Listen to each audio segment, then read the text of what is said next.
Good morning. Happy Friday. Welcome to Pitch Strike Chronicles. I'm Uncle Taz here with Luca, and I see Donald is sneaking into the chat as we speak. But it is Friday. It is spring training. There is so much to break down. Let's bring Donald onto the screen here. And it is Friday, and as promised during spring training on Fridays, this will be an open panel show. So if you are a subscriber, you will see the link coming into the chat as after we get to our intros, and you guys can come on and talk with us. We want to give you guys the floor to be as much of a participant as we are, but we have to lead in with the news that came out with Sabathia. He will be honored as his number will be retired for 52. And, when I think of Sabathia, we all talk about an ace, a workhorse, we also, Yankee prestige, somebody that really wore the pinstripes with pride. Right? We always said, wear your pinstripes with pride and play hard. Sabathia is probably in the front of the line, of the newer Yankees that are considered legendary that really fit that bill. And Sabathia, I've loved him since we got him. And he was, you talk about a guy who gave up, he got himself ejected knowing that one more inning would have gotten him a bonus. This was a guy, he was the epitome of the Bronx Zoo. If there was ever a reincarnation of it, he was at the forefront. And Sabathia was a very special player. He had his battles, in his personal life, and had to reinvent himself as he got older, and was able to keep himself relevant. To the Yankee success. And I think that's where you're seeing a lot of arguments where, is Monument Park diluted? Are they retiring too many numbers? Pretty soon they're going to be having, triple digits. Stop with that narrative, right? If really they can't have a player like him go unrecognized for what he did for the Yankees, what he did for the organization. If it's not for him, we might not have had 2009 World Series. There were a lot of there were a lot of players that were a factor for that. Burnett, Pettit's return to the Bronx, Matsui, A-Rod, the core that was still there. Sabathia was a fundamental piece because we got to that postseason with 3 starting pitchers with Sabathia, Pettit, and Burnett. And they had the grit, the grind, the passion of winning to get us a World Series. And Sabathia deserves this honor. So with that, I'll throw it to Luca because when we were talking about all the different topics to have the open panel, you had mentioned Sabathia, and I'm like, yep, I didn't need to hear any more. That was going to be the focal topic. So, Luca, what do you think of when you think of Sabathia? Well, first of all, good morning to everybody. Happy Friday. Good morning, Donald. I'm sure you're enjoying yourself. About CC Sabathia, I started watching baseball in 2011. CC was obviously a mainstay on the Yankees, spanning a Yankee career that went over 10 years. I know we talked about him on Wednesday a little bit, talking about how pitchers evolved their game, but CC was just more than a Yankee. Tats, you're absolutely right. Helped the Yankees win in 2009. Had some really important starts in that postseason. He won 2009 ALCS MVP, winning 2 games against the Angels, just dominated them. When you think of CC, you think of just a great teammate. Tats, you mentioned the $500,000 that he lost out on because he hit, I believe it was Jesus Sucre right on the back because Andrew Kittredge threw a ball up to Austin Romine, nearly hit him in the forehead. And CC was like, if you hit one of my guys, I'm going to hit one of your guys. And that's I think something that just in general, it could be this team, it could be many teams across the league that kind of miss that. That guy's like, I'll take an eye for an eye. If you hit one of, as I said, if you hit one of my guys, I'm going to hit one of yours, and I'm going to be that dog barking out of the dugout. Here's another one. Go back to 2015, I believe it was Chris Young who hit a grand slam off Brett Oberholzer. I was watching this game in my grandpa's basement. 2015, Yankees playing the Astros. Next pitch, after Young hits that grand slam, either it was McCann or Chris Young who hit the grand slam. A-Rod comes to bat. Oberholzer throws behind him. The umpire throws it out of the game. First guy out of the dugout, no fight happened, was CC Sabathia. He was yelling at Oberholzer. So he was that guy that was yelling at anybody. I mean, it was a few years ago where CC got into it with a Rays player. I remember this was an entirely different scenario, but you can name all the scenarios where he was the first guy out of the dugout. He's like, as I said, if you hit one of my guys, I'm going to hit one of yours. Even if I'm not pitching, I'm going to come after you if you have to come after one of my teammates. So I think that should be celebrated. I think he's obviously a Hall of Fame pitcher. I think he was a great Yankee. I think he was ace level. And you really can't say enough about him. You really can't. I love him. He's been in the Yankee fans' good graces his entire career. Never did anything bad to the Yankees fans. I don't really care for the narrative about, they're going to run out of jerseys to retire. No, I thought this guy was worth it. Love CC. Can't wait to see him get his number retired. Donald, I'm glad you enjoyed your vacation. I'm glad you're back. I'm actually still on vacation. Yeah, no, definitely. Live from Spain. Live from Spain, Donald, baby. Let's go. Give us your thoughts on Sabathia. Workhorse. Everything that you guys have talked about, I completely agree with. Guy's workhorse. What I love about him is he completely changed his style as he got older.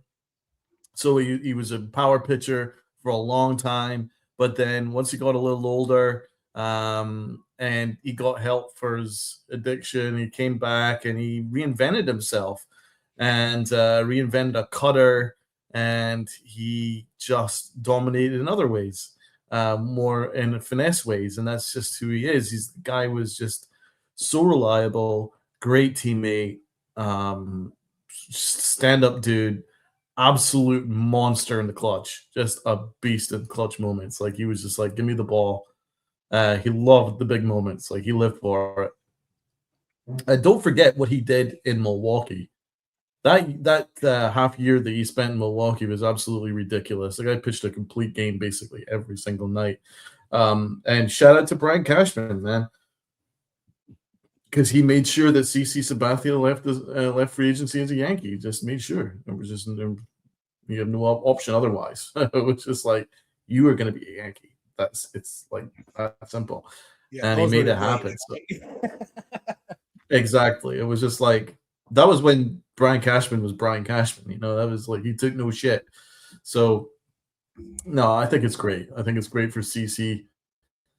And I'm happy for his family. I'm happy for him. It doesn't get any better. Like, of all the honors that could be bestowed upon you as a baseball player, having your name retired as a Yankee stands above all other honors. It's that special because your name is going to be put beside Babe Ruth and Lou Gehrig and fucking Derek Jeter and all the fucking icons. So it's a great honor, and CC deserves it. Yep, definitely. And right now, the link for the chat is in there. So if you want to join the open panel, show your appreciation for Sabathia, you guys are more than welcome to join us on this on the show today.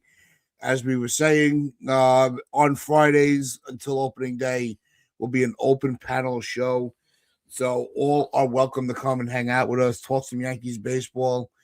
But yeah, I've seen a lot where they really want to downplay the every player of the Yankees is getting into Monument Park. I kind of think it's a bullshit narrative. There are players where, yeah, there are a lot of retired numbers. Yeah, but there are a lot of Yankees that have come through those doors that are deservingly so of having that number retired for their contributions to the Yankee organization, the winning culture, and baseball. Mm-hmm. So cut the shit. I don't want to hear it. I really don't. I'm being very blunt about it. I'm sorry. It's how many more guys are there going to reach? As many great players as we have. Exactly. It's not like every number is retired. The ones that are retired absolutely deserve it. The one you hear the most, and as we'll let the link up for the open panel sit for a minute. The more you hear, like if there's one, the one guy they always criticize because of such a short term as being a Yankee, and everything's not be retired, being Reggie Jackson. But Reggie Jackson was instrumental to the 70s Well, Mr. Yankees. October? Yeah. I mean, come on. I mean, exactly. Great point. You stole my point. Thanks, Donald. Welcome back. You don't gain a nickname like Mr. October and get scratched because you weren't here for your entire career. Yeah, so the Yankees didn't draft you and develop you and have them, have you here for 20 years. You you emphasized a winning culture. So, yeah, Reggie Jackson should have his number retired. But we do have our first person behind, sitting backstage to join us on the open panel, show some appreciation for Sabathia. And we always show appreciation for this gentleman right here. The one, the only, my adopted child, Jonathan. How is it going? Going well. I guess we'll have to figure out where to go to a game this year again. Yep. Jonathan, you and I, we will talk. I will take you to a game this year. We'll work it out. So, look, I was happy to hear the news about CC yesterday getting his number retired, going to Monument Park. Yeah, so I'm happy for CC. And look, there are very few pitchers like CC Sabathia. And I'm not sure what CC Sabathia did his resume, but he never had any injury problems for 20 years. And I don't know what he can do and what guys like, not only him, but Clemens, Randy Johnson, and Greg Mannix, guys who pitched a long time without any major problems. Good point. Yeah, that is a good point. Because when you think of it, well, I think that's where he really, like, if anybody deserved the nickname the workhorse, Sabathia was that guy. He took the ball every day. Every day his name was called, he was ready to go. And I remember the biggest controversy of his career was when he went into rehab. And, by the grace of God, he was able to get over it and all of that. But, that's how much of a teammate he was. He's like, look, I'm not waiting for everybody to, to call me out that, I'm struggling. I'm going to do this on my own because I want the best for my team. Not the team, my team. And that was the team player he was. And I think that really needs to be acknowledged just as much as all his other accolades. Yeah, I mean, As far as Monument Park goes, the only guys I can see possibly getting in is Judge and maybe Garrett Cole. Those Yeah. that's actually a really good, good point, John. Everybody complains about the amount of numbers that are being retired, but when you think about it, the numbers are thinning out of who fans feel are eligible for that. It's really becoming it's thinning out, definitely. Well, I'll throw it to Luca. You're right. It's just Aaron Judge, maybe. Well, Judge Cole, but really, who else outside of that dynasty era? I don't see anybody. Maybe Tanaka, no. but Ooh. even then, I'm like, I actually I might have an issue with. Yeah. Tanaka, I mean, I like Tanaka, but I think if anybody else, maybe Matsui. Maybe. It could be. Nah, I love me some Mats. I just can't see it. Yeah, Neither can I.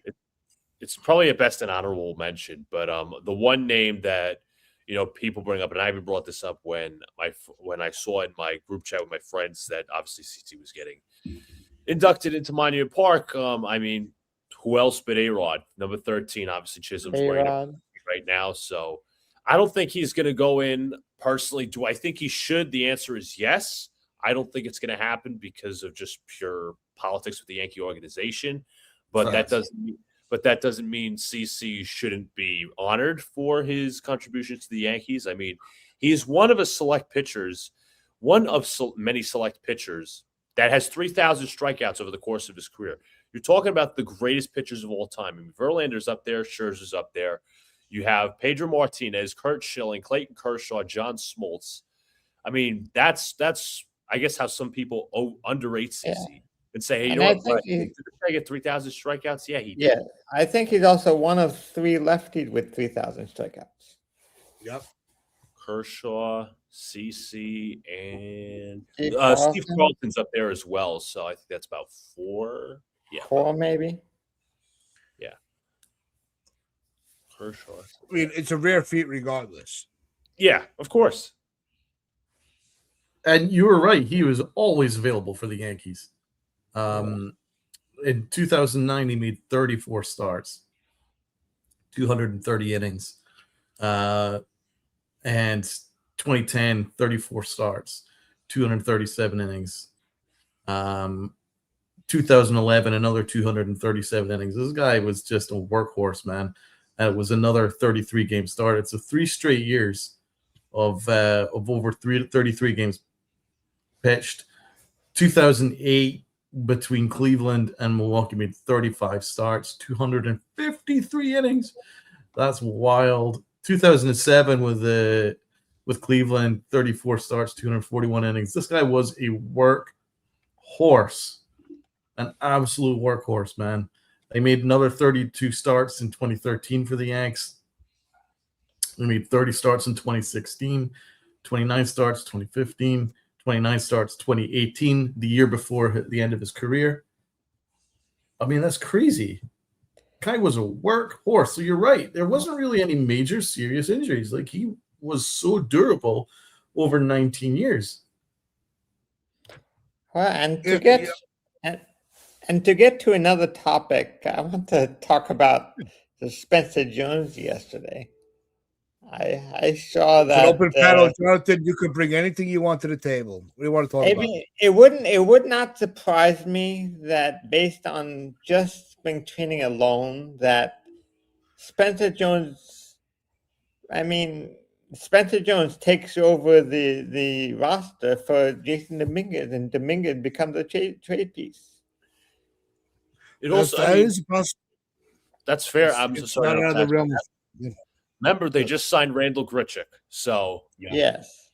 So I think based on everything that I'm seeing, at least for now, everything is setting up a Jason Dominguez trade. What would you trade Dominguez for, Jonathan? I would like a probably a starter.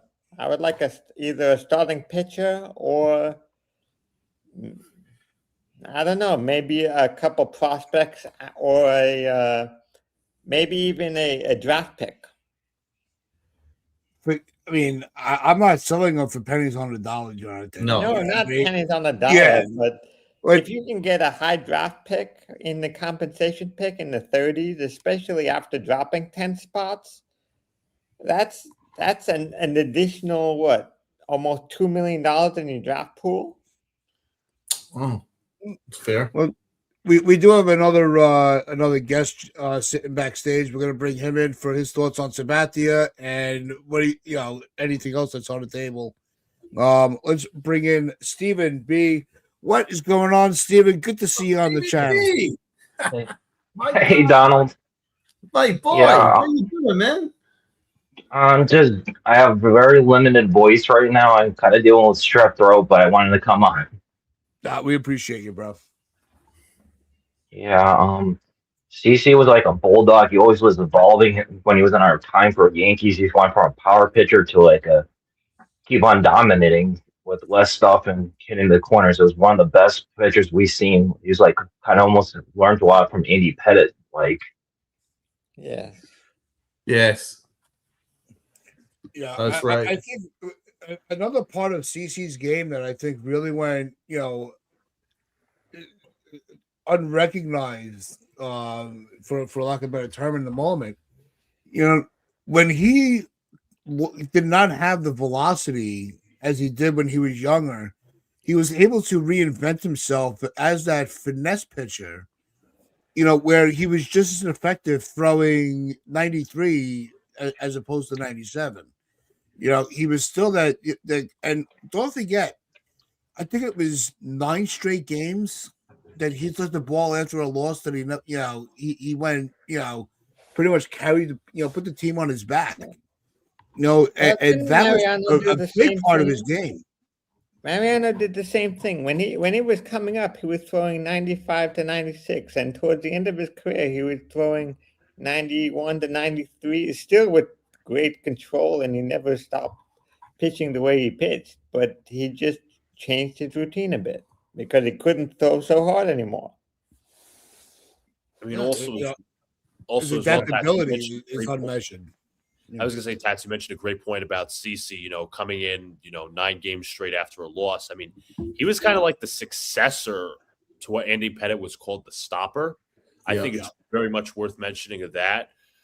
Pretty much any game. I mean, most games in the playoffs where he would come in after a loss and win. I mean, Game 3 of the 2017 ALCS was so critical. It gave up only 1 run. I think the Yankees won like 8-1, if I'm not mistaken. I don't remember who was pitching for the Astros, but the Yankees won 8-1. And then obviously that fueled the next 2 wins. Obviously, they lost the series in 7, but that Game 3 win just was ultra pivotal. And then let's also mention Game 5 against Corey Kluber. CC held his own. He didn't pitch a quality start. He didn't pitch the 5 innings, if I'm not mistaken, but he chugged. He chugged to the last limit in that Game 5. I mean, he was carried by the Yankee offense. Didi Gregorius 2 home runs, but he definitely chugged his way. Really helped the Yankees win that game. So that's something I also wanted to mention as well in terms of playoff performances. He loved the big moment. Very few loved the big moment as much as he did. Yeah, the other thing, like he always gets this nickname, with the workhorse. He didn't earn that until later in his career. It, like I said, going back to my point of him being able to reinvent himself based on his physical ability, and still remain relevant as one of the top pitchers in the game. You don't see that often, and unless like us that watch Yankee games in and out, if you're looking from the outside, you would just think it was an aging player. But when you really look at the body of work, not just so much the metrics, I think that's where Sabathia's value really resonated with the Yankee fans and also all the voters when it came to the Hall of Fame. Well, as I mentioned, I think he was always a workhorse, though, bro. Like that's why the Yankees were so lucky to get him, because Yeah. you know how rare it is for someone his size to go in the first 5 years of his career, pitching over 30 starts every single year, and then in Cleveland 34 starts, and then his free agent year 35 starts, and that unbelievable 130 innings in Milwaukee in just what 13 starts or something like that. Like, the guy was just amazing. He was pitching complete games basically every single start. So when the Yankees got him in free agency, they were blessed because they're getting someone who's pitching freaking 30 starts every single year with his size, still hitting 97 on the velo gun. It's just an absolute beast of a man. Like, that shit doesn't happen now. You just don't see that anymore. Yeah. Just want to go around the horn with Luca, Steve, and Jonathan. Final thoughts on what's about, because there's so much Yankee topics to talk about. I want to get into. Jonathan brought up Spencer Jones, as opposed to Dominguez. Also, the updated news with Stanton. I want to get that involved into the roundtable as well. So let's Luca, wrap up with with Sabathia. What are your final thoughts on his number and ceremony? I mean, I pretty much said what needs to be said. No. Great player for the Yankees, great Yankee. Not worried about the narrative concerning how many numbers have to be retired, because as Donald has mentioned, as you've mentioned, Tats, there's not many other Yankees we can name that say, hey, this guy belongs in Monument Park. So at the end of the day, that's the narrative that should be said, not concerning ourselves with how many numbers we have left to retire, but who is going to be in next. So at the end of the day, that's Let's go that. quickly around the table. And of the current roster, which would you foresee would have their number retired? I'm going to go just Aaron Judge. I don't even think Garrett Cole qualifies yet. I agree. I do agree with that. I think the lock is Judge. If he pitches us to a World Series, Cole will be with him. But yes, right now the only lock right now is Judge. I agree. Steve? I would agree with that. Judge. And maybe Cole. Cole possibly with the World Series, and maybe if Cam Schiller has an amazing career, but he's way too early to tell. Yeah. It's too early the young to guys. tell He's the anybody only who's in one their that you rookie can year. But yeah, no, Schlittler could definitely put himself into that mix. But Steve, I agree, it's way too early on him. Jonathan? I agree with what you just said. Judge is a lock, possibly Cole, and it's too early to tell on anybody who's been in the league a year. Yeah. All right, so let's open this bag of chips here, because there's a player on the Yankees that apparently can't. What is? We'll throw it to Steve first. What's your thoughts on this issue with Stanton? Are you concerned? Is it something that he's going to be able to work around, or is he going on the IL? What do you think about all this BS with Stanton? I think he'd be fine. I have 10 minutes elbow myself from my work when I was playing baseball. It's something you can work around. You just do exercises. He'll be fine. Jonathan? I'm guessing he's going to be spending time on the IL, but he's going to give you probably 120 games. Donald, what are you thinking? You've had a lot of time on vacation to think about everything. Lucky bastard. Lucky bastard. How many starts is he going to make? Jeez. How many games is he going to play? He'll play enough. Yeah, I think he'll probably play about 100, 110. Out of 162, I think he'll probably play about 110. 115, something like that. Listen, he doesn't have to open a bag of chips. All he has to do is hit 100-mile-an-hour fastballs. He does that for fun. So I'm not overly worried about that.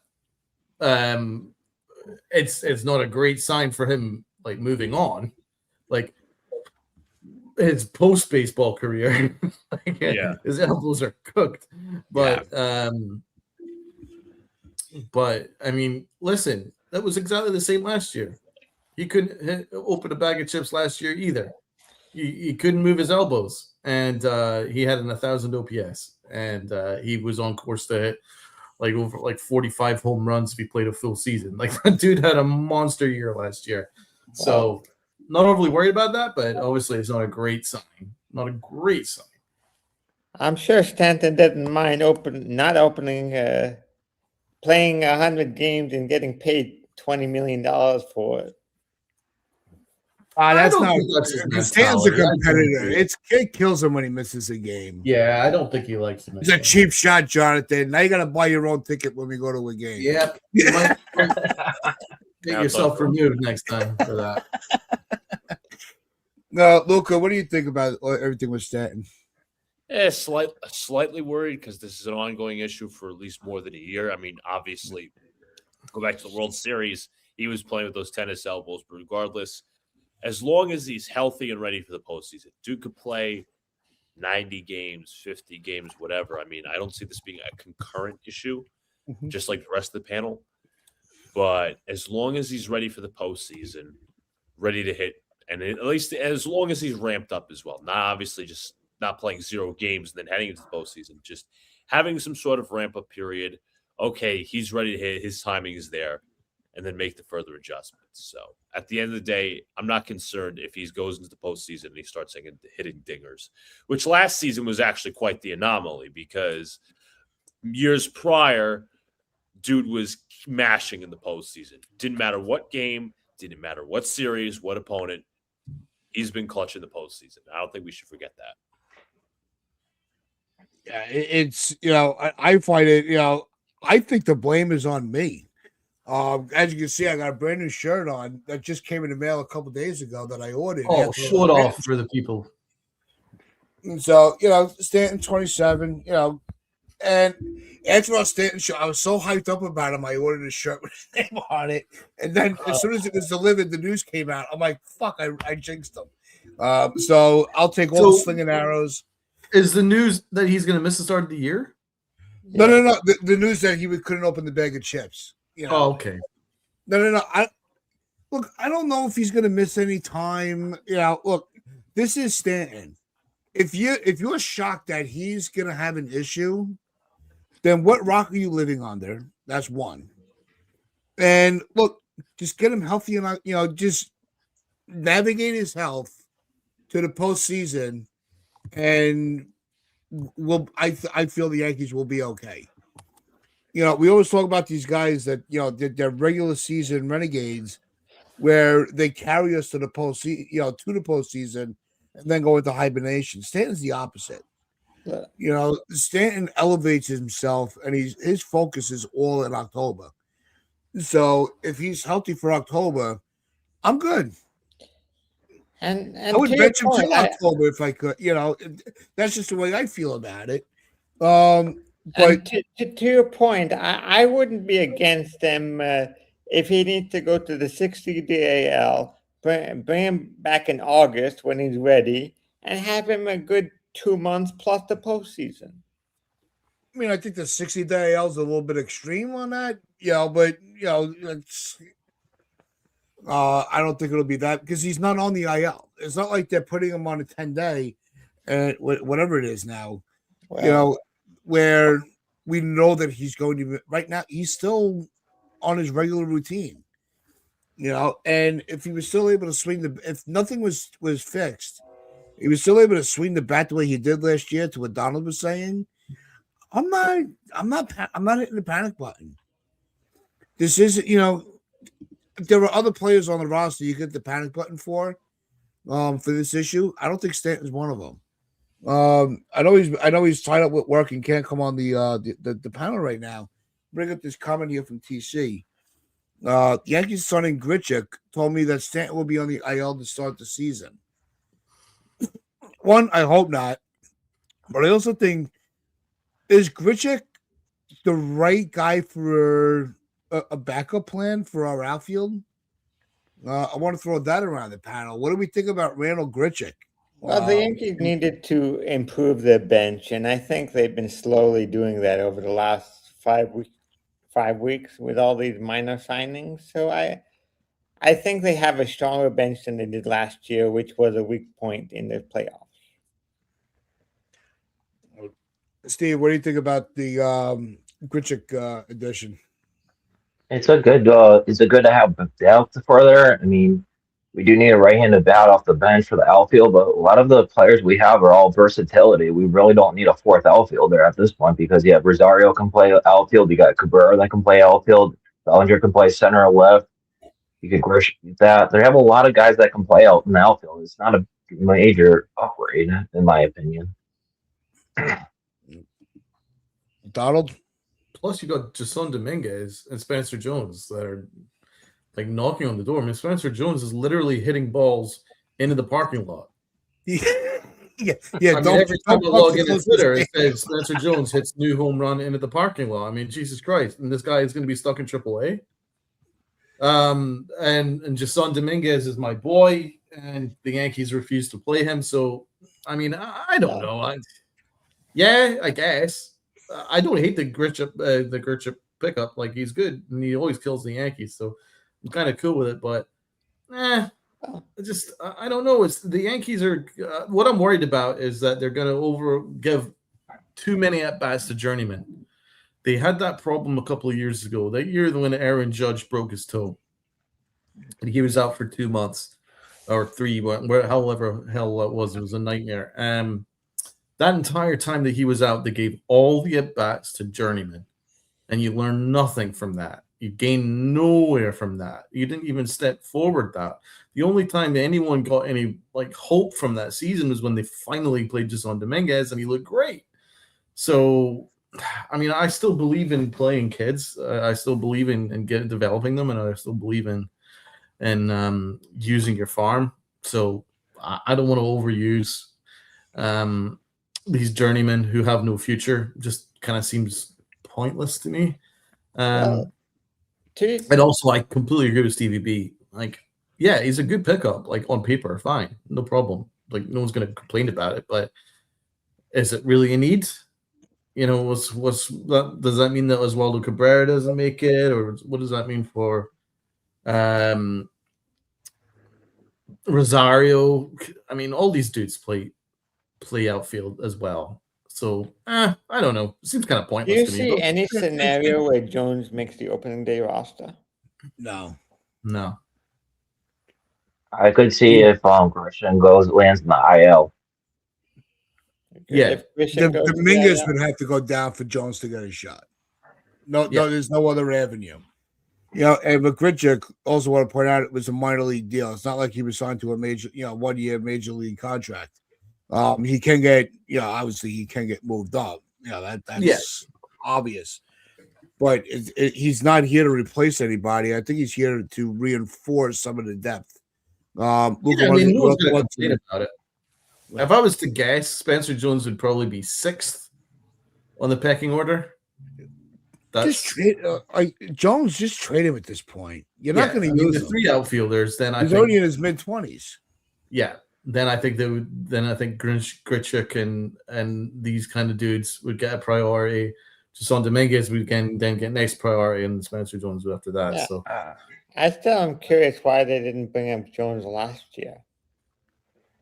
I kind of think Jones actually passed Dominguez because they prioritize defense, and Jones actually has gold caliber defense. That's why I think he's higher than Dominguez on the pecking order. Do you know how excited I would have been going into this year if they didn't sign Trent Grisham, and then it would be an opportunity for Spencer Jones? Donald, you remember one thing. They didn't sign Grisham. He accepted the qualifying offer. So it's almost the same thing, just different verbiage. Yeah, I'm not going to argue semantics. I mean, they offered him the qualifying offer. They had every opportunity not to.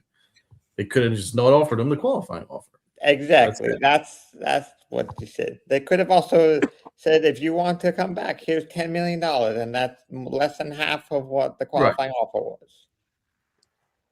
Yeah, I mean, I would have felt much better had they given made it kind of a spring training battle between Dominguez and Spencer Jones for the outfield. I think it would have been a little bit more interesting. Yeah, but I want to get Lucas' take on Grisham. Is this just on Grichuk? Is this just another monkey wrench in the pecking order? What do you feel? Do you see if it serves a purpose? Yeah, with Grichuk, I God mean, damn it, Jonathan. with Grichuk, with the depth signing, but I am worried, like Donald said, about potentially Yankees kind of overusing him. We've seen that how many times over the past couple of years we overused IKF when we could have called up Oswald Peraza a lot earlier in 2022. Aaron Hicks, we gave him playing time in 2023. Meanwhile, Jason Dominguez was sitting right there. So I don't mind Grichuk. I mean, it's kind of ironic that the end of his career, the Yankees pick him up, especially when he was the Yankee killer. I mean, he's like, But at the end of the day, reinforces depth. Okay, fine. But this is the problem with Cashman. I've said this a few times. Cashman creates these log jams at certain positions. Outfield. Last year he didn't have a solution for third base, so we just threw anything at the wall to see what sticks. Shortstop at a time a few years ago. So I could see it. I could see that there's a path for Grichuk to get serious playing time, and to the point where Dominguez gets no playing time. And I know Tatsu just said, trade Spencer Jones already. He's young and he has high value. Well, the Yankees don't exactly they don't trade players at their best value anymore. So, I mean, Dominguez, if he's not going to get playing time, he should get traded. I know we were discussing, okay, what would you trade Dominguez for? That's obviously a discussion in itself. But at the end of the day, the Yankees ought to learn something if they're going to go, if they're going to have Dominguez or Jones play the outfield. The problem is you have Cody Bellinger playing at center field. You have Trent Grisham. And now you have one of Spencer Jones. I mean, obviously Aaron Judge. That's 3 outfielders named in addition to Grichuk, Jones, and Dominguez. That's 6 outfielders. 7 potential if you want to count Rosario. 8 if you want to count Oswaldo Cabrera. That is way too much. And as I said, the key word, a logjam. It's kind of like the Cleveland Browns did this year. They had 5 quarterbacks. Yes. 5 quarterbacks, 6 quarterbacks, average to below average. How about just getting one decent one? No, we're gonna bring Jonathan back in while I make put my 2 cents on it, and then we'll get to another topic here.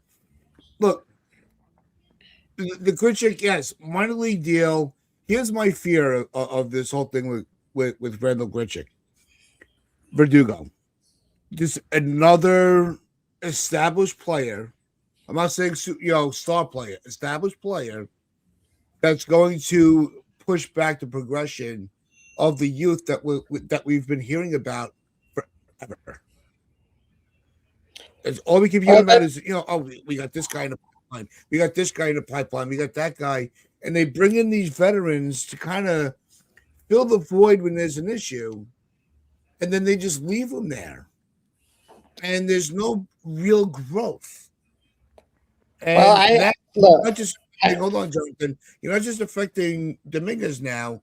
Now you're affecting the growth of Jones. Now, the reason Jones has not been called up is he does have to work on his strikeouts.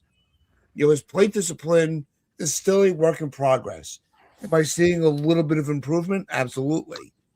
Like I said, don't park too close to the stadium. It's going to get hit. So. And Donald echoed the same thing. So, Jonathan, what do you think?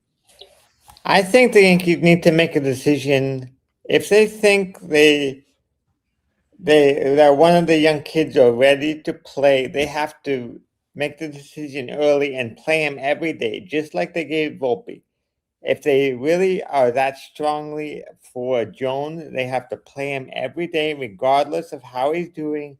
Give him the opportunity to learn on the job, similar to what they've been doing with Volpe. They have to maybe we should name this the Volpe treatment, meaning play the player that you're committed to regardless and let them improve on the fly.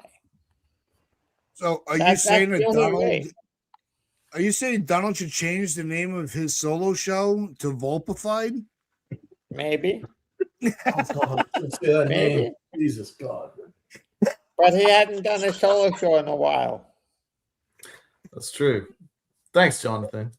Yeah. It's almost March. But the thing is, I think they're overusing this narrative that Spencer Jones needs to work on his command of his strike zone or whatever, his plate discipline. I think they're overusing that narrative, don't you? Because Anthony Volpe struck out 73% of his at-bats in the American League DS. Do they say anything about Anthony Volpe's plate discipline? Anthony Volpe literally can't hold on to the bat when he swings.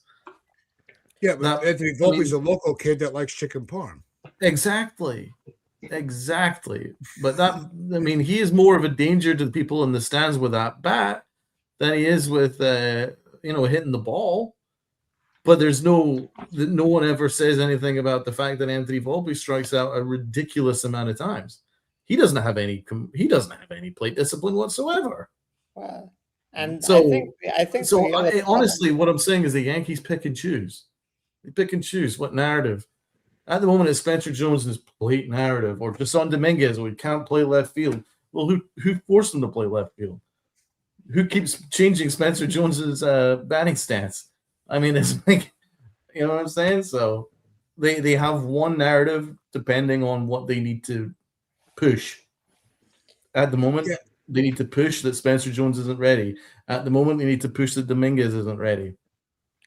At the moment, they need to push that Anthony Volpe is God. You know, it's just dependent on what the Yankees really need to push to tell the Yankees you're a network. The other thing about Volpe, there was never another guy who really was there to push Volpe out of the way. Well, who was the next guy to really take his place? There was no one under Volpe to take the role from him. There are all other outfielders. And I think that goes to what TC's comment from a few minutes ago.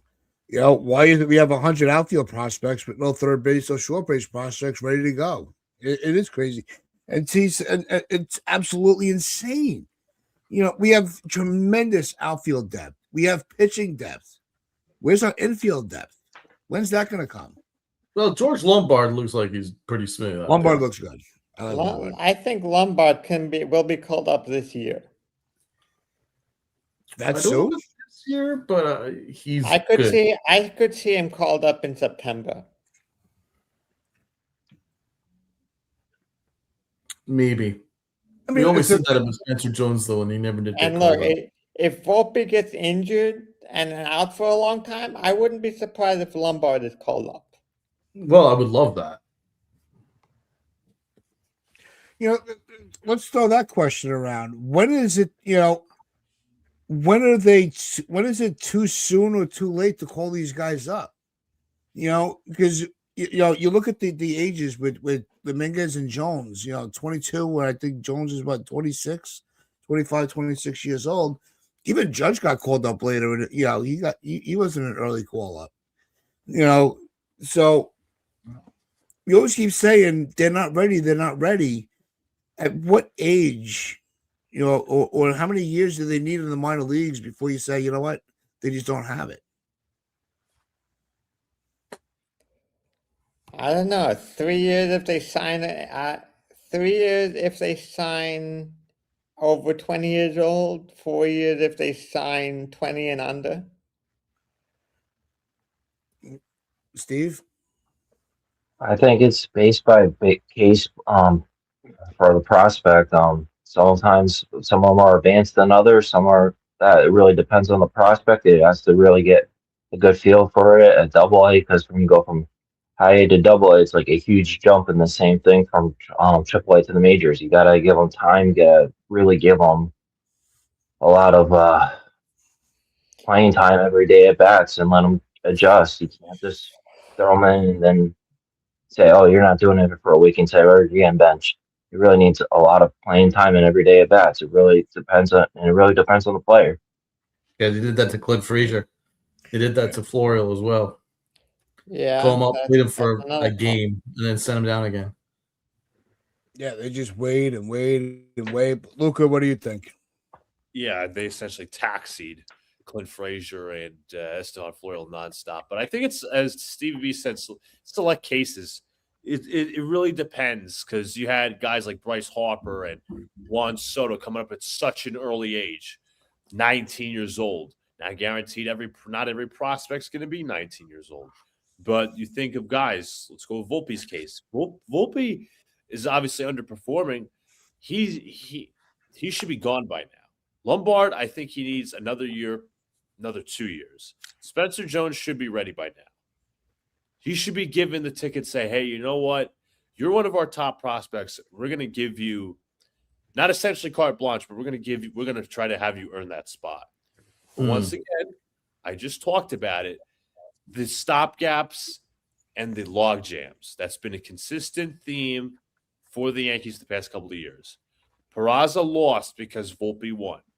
Nobody is, whether it was Jonathan or Stevie B said, nobody was there really to challenge Volpe. What about Peraza? IKF was really in his spot for majority of that 2022 season.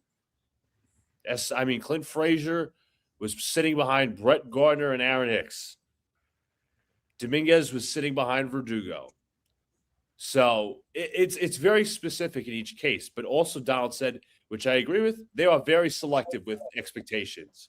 Very selective. Volpe, he could screw up as much as he wants. Strike out 73% of the time in the division series. Nah, I don't think he needs to work on his strikeouts. Nah.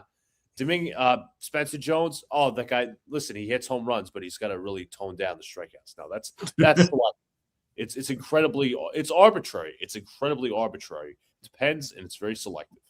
Well, there's also a level of favoritism, and also, how much of a need are they in a position? And I think that's really what leads back to TC's original question is, why don't we have the infield prospects at the depth that we do with the outfield? It's like it's almost like they don't prioritize the infield. It's like that. We'll figure it out. But we're really going to make sure our outfield is safe.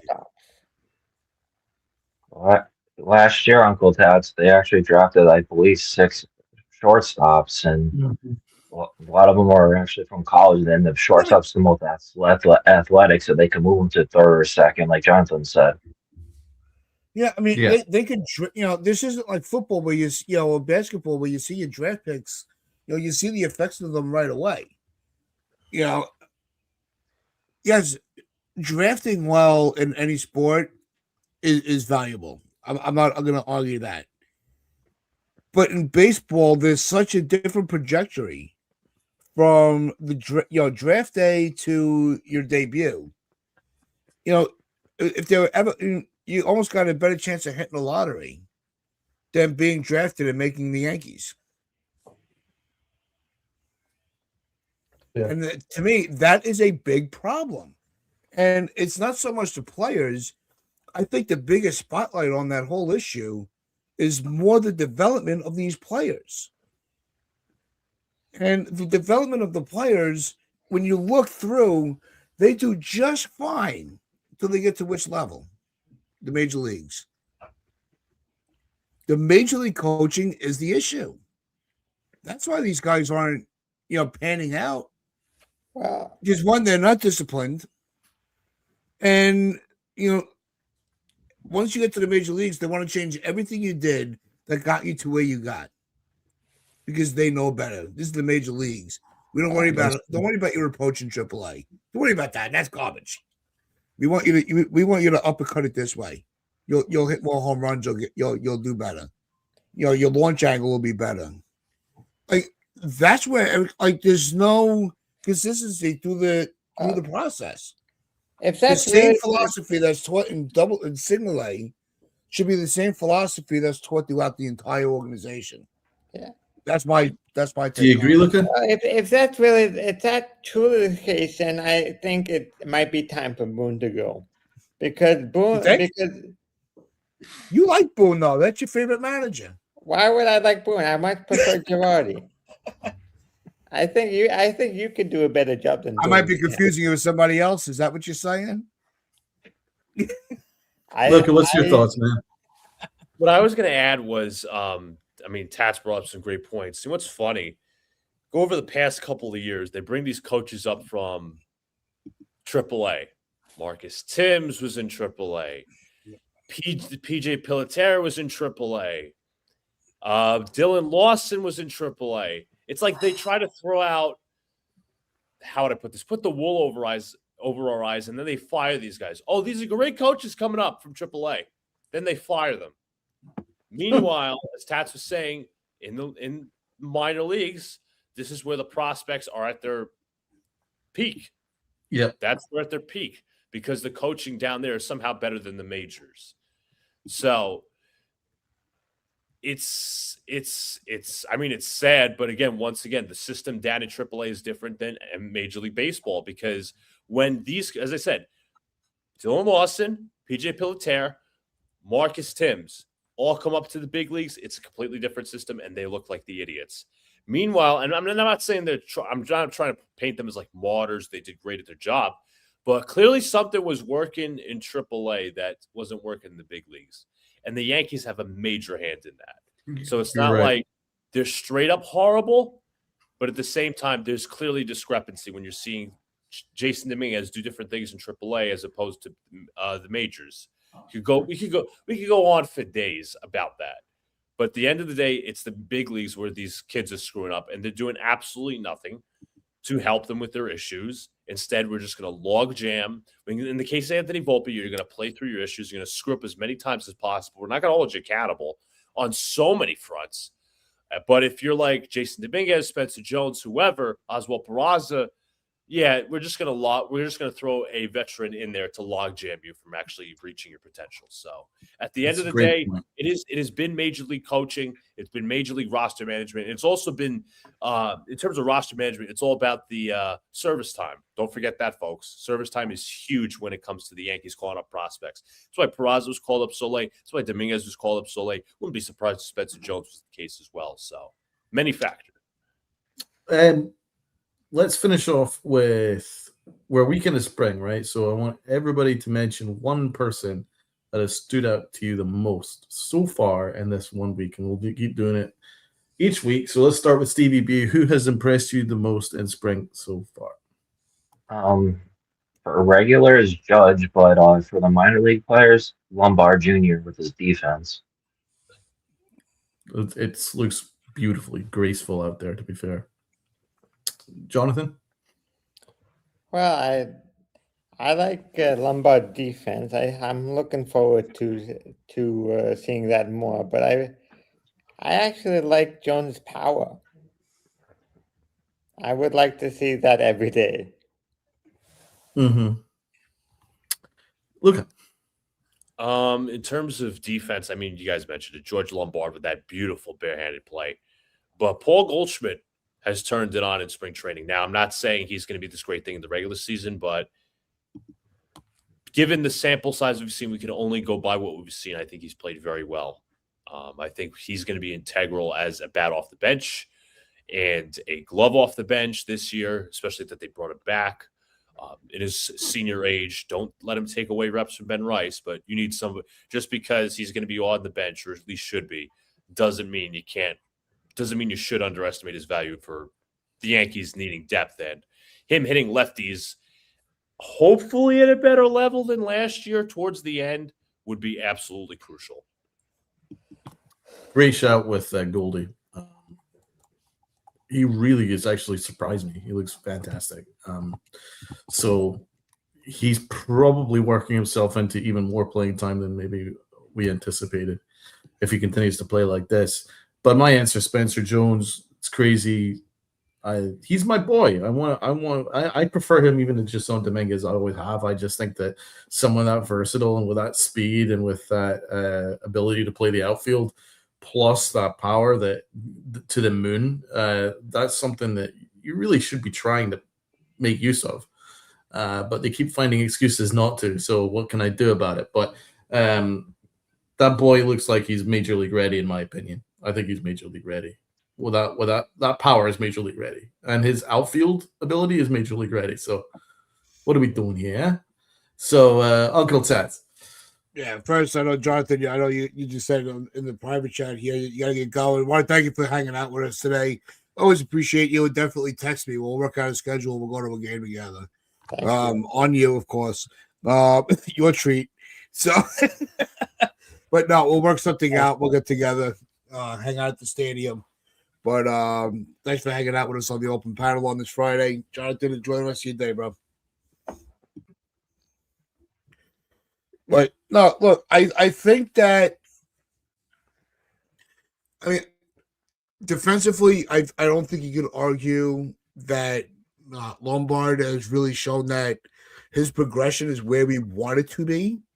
And I think he's also, his defense is where we're expecting it to be.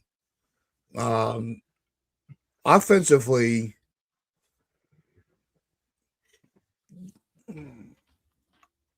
I like Goldschmidt's approach at the plate. You know, in the short time that we've, like you said, we're only a week in, like Donald said. It's hard to really, pinpoint a certain, he was able, he's able to lay off this specific pitch. I think Goldie, because I was so skeptical about him coming back, that, I'm like, okay, if he's able to be this player in the few times that we're going to be dependent on him, then I'm going to have to say, you know what? Bringing him back was the right move in that, that backup role.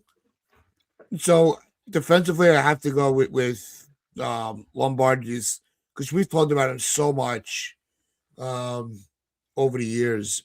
And I think Goldie, a player that we talked about the years of why the Yankees hadn't brought him in sooner.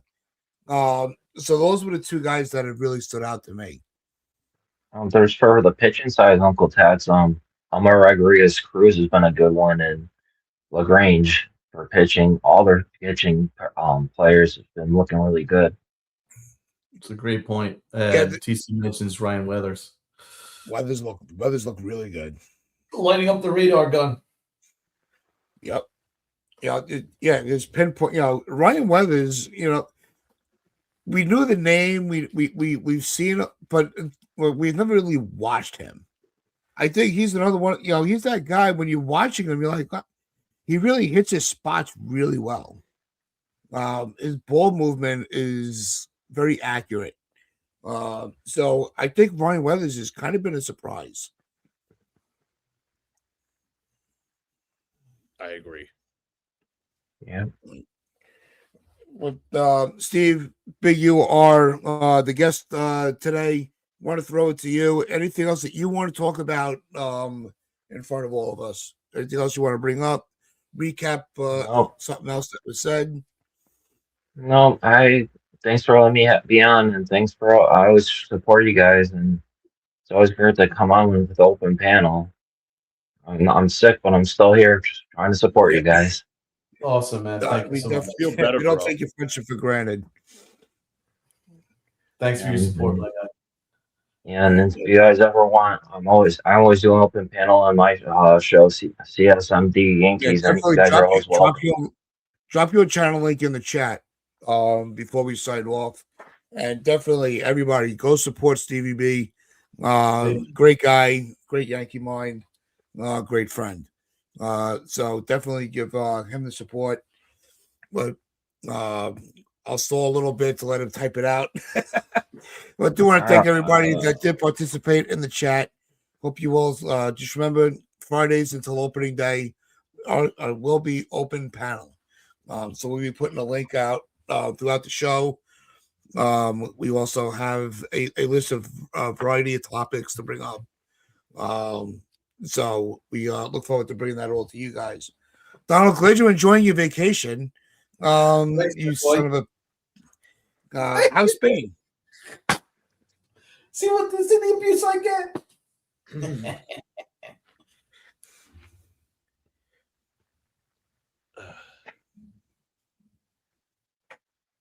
Where are we at? Wait, how's Spain? What?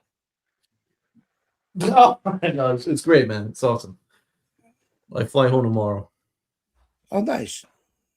Look, Sounds the like thing, look, fun. usually I bring this up behind the scenes, but it's open panel. We'll talk about it now.